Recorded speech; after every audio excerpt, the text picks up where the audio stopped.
நிறைய படங்கள் பார்க்கறது என்னுடைய வழக்கம். பார்த்த படத்தையே திரும்ப திரும்ப தேட்டரில் பார்த்ததெல்லாம் மறக்கவே முடியாத காலங்கள். சில படங்களை எப்போ பார்த்தாலும் எத்தனை முறை பார்த்தாலும் நம்ம இம்சை பண்ணிக்கிட்டே இருக்கும். நம்ம மனசுக்குள்ளார ஆயிரம் ஆயிரம் கேள்விகளை நிமிண்டி விட்டுக்கிட்டே இருக்கும். நம் மனசை அறிந்த யாருக்கிட்டையாவது நாம் பார்த்த ஒரு படத்தை பற்றி புலம்புனாதான் அப்பா சாமி நிம்மதிரா அப்படின்னு நினைக்க வைக்கும். லலிதா வழியே பாலச்சந்தர் சார் இந்த உலகுக்கு உணர்த்திய அரங்கேற்றம் அப்படித்தான் நம்ம உலுக்கி எடுத்துச்சு. ஞாபகம் இருக்கா? அரங்கேற்றம். அழகிய சின்னஞ்சிறிய கிராமம், அங்கே அக்ரஹாரம். அந்த அக்ரஹாரத்தில் வசிக்கிற ஆச்சாரமான குடும்பத்தில் குழந்தை செல்வங்களுக்கு பஞ்சமே இல்லை. மற்ற எல்லா செல்வங்களுக்கும் பஞ்சம். வருஷத்துக்கு ஒன்றுன்னு குழந்தைங்களை பெற்று போட்டு ஏழ்மைக்குள் வாக்கப்பட்ட அந்த குடும்பத்தினுடைய மூத்த பெண் தான் லலிதா. அந்த வீட்டோட தலைவர் ராமு சாஸ்திரிகள் நியம நிஷ்டைகளை அனுதினமும் கடைபிடிக்கிறவர். எட்டனா காசு கிடைச்சா ராமு சாஸ்திரிகள் தான் குபேரர். ஆனால் ஒழுங்கா மந்திரங்களை திருப்பி சொல்லாமல் தர்ப்பணத்தை சரிவர செய்யாதவங்கள்ட்ட திட்டி கோபமாகி அந்த எட்டனாவையும் சம்பாதிக்காம கண்டிப்போட இருக்கிற சாஸ்திரிகள் தான் ராமு சாஸ்திரிகள். அந்த வீட்டில் பசியும் பட்டினியும் எப்பவும் நிரந்தரமாக இருக்கும். சாப்பாடுங்கிறது எப்பயாவது தான். படிக்கிற பையனுக்கு நோட்டு புஸ்தகங்கள் வாங்கக்கூட நோட்டு கிடையாது. போதா குறைக்கு குடும்ப தலைவனுடைய சகோதரி தான் வயசுக்கு வந்த மகளோட அங்கே நிரந்தரமாக குடியேறி வந்துடுறான். என் புருஷன் எங்களை விட்டுட்டு ஓடி போயிட்டான் அப்படின்னு அங்கேயே டேரா போடுறான். வறுமை சூழ்ந்த வீடு தான். ஆனாலும் கௌரவத்துக்கும் மரியாதைக்கும் குறைவே இல்லை.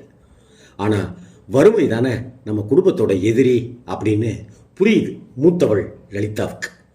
அப்பாட்ட சண்டை போடுறா, சம்மதம் வாங்குறா, வேலைக்கு போகிறா. வீட்டில் சந்தோஷம் கொஞ்சம் கொஞ்சமாக எட்டி பார்த்து உள்ளே வரலாமா அப்படின்னு கேட்காமலேயே உட்கார்ந்து எல்லாரையும் குதூகலப்படுத்துது. அடுத்து மூத்த தம்பியோட டாக்டர் படிப்பு சிபாரிசுக்காக சென்னைக்கு போகிறா. அங்கே சின்னாபண்ண வாக்கப்படுறா. சகலத்தையும் முழுங்கிக்கிட்டு ஊர் திரும்புகிறா. வேலையில் பதவி உயர்வு கிடைக்கிது. இடமாற்றம் ஏற்படுது. ஹைதராபாத் போகிறா. அங்கே மேலதிகாரி அவளை சூறையாடலாம். பிறகு அதையே தொழிலாக்கி கொள்கிற நிர்பந்தத்துக்கு தள்ளப்படுகிறார். தம்பி டாக்டருக்கு படிக்கிறான். தங்கை பாடகியாரத்துக்கு இசை பயிற்சி கற்றுக்கிறா. அடுத்தடுத்த தம்பி தங்கைகள்னு தெரு அளவுக்கு நீளமாக இருக்கிற அவங்கெல்லாம் படிக்கிறதுல கவனம் செலுத்த ஆரம்பிக்கிறாங்க. குடும்பத்தில் குடியிருந்துக்கிட்டு கும்மி அடிச்சுக்கிட்டு இருந்த வறுமையை ஹைதராபாத்தில் இருந்துக்கிட்டே தன்னை பறிகொடுத்து அதை எல்லாத்தையும் விரட்டி அடிக்கிறா அந்த லலிதா.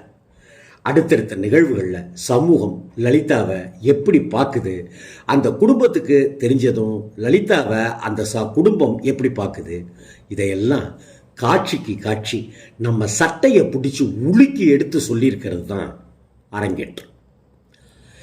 பாலச்சந்தர் சாருடைய டைரக்ஷன்.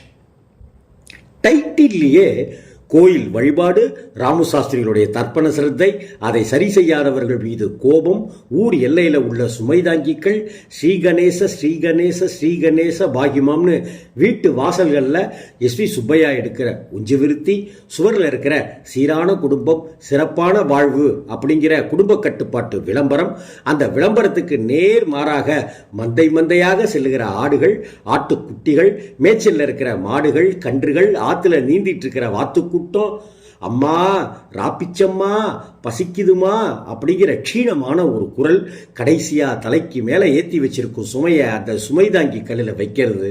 அப்போது கதை, திரைக்கதை, வசனம், டைரக்ஷன்னு கே பாலச்சந்தர் சார் டைட்டில் போட்டு முடிச்சிருப்பார். ராமு சாஸ்திரியா எஸ்வி சுப்பையா, இவர் தான் அப்பா. அவரோட மனைவியா எம்என் ராஜம், லலிதாவா பிரமீளா, டாக்டருக்கு படிக்கிற தம்பியா கமல், தங்கைகளா ஜெயசுதா, ஜெயசித்ரா, ஊரில் இருக்கிற பெருந்தனக்காரர் செந்தாமரை, அவரோட பையன் தங்கவேலுவா சிவகுமார். எல்லாரும் அவரவர் வேலைகளை மிகச்சிறப்பாக செம்மையாக நடித்து செஞ்சு வைப்பாங்க. அதுலேயும் பிரமீளா பிரம்மாண்ட நாயகி, ராட்சச நடிகை. அப்படி ஒரு நடிப்பை பிரமீளா கிட்ட இருந்து வாங்கியிருப்பார் பாலச்சந்தர் சார். ஒவ்வொரு சிரிப்புக்குமான அர்த்தங்களை அந்த காலத்திலேயே கலைவாணர் எஸ் கிருஷ்ணன் சொல்லியிருக்கிறார், பாட்டாவே பாடியிருக்கிறார். இந்த படத்தினுடைய ஆரம்பத்திலிருந்தே ஒரு வெட்டிச்சிரிப்பு சிரிப்பார் பிரமிளா.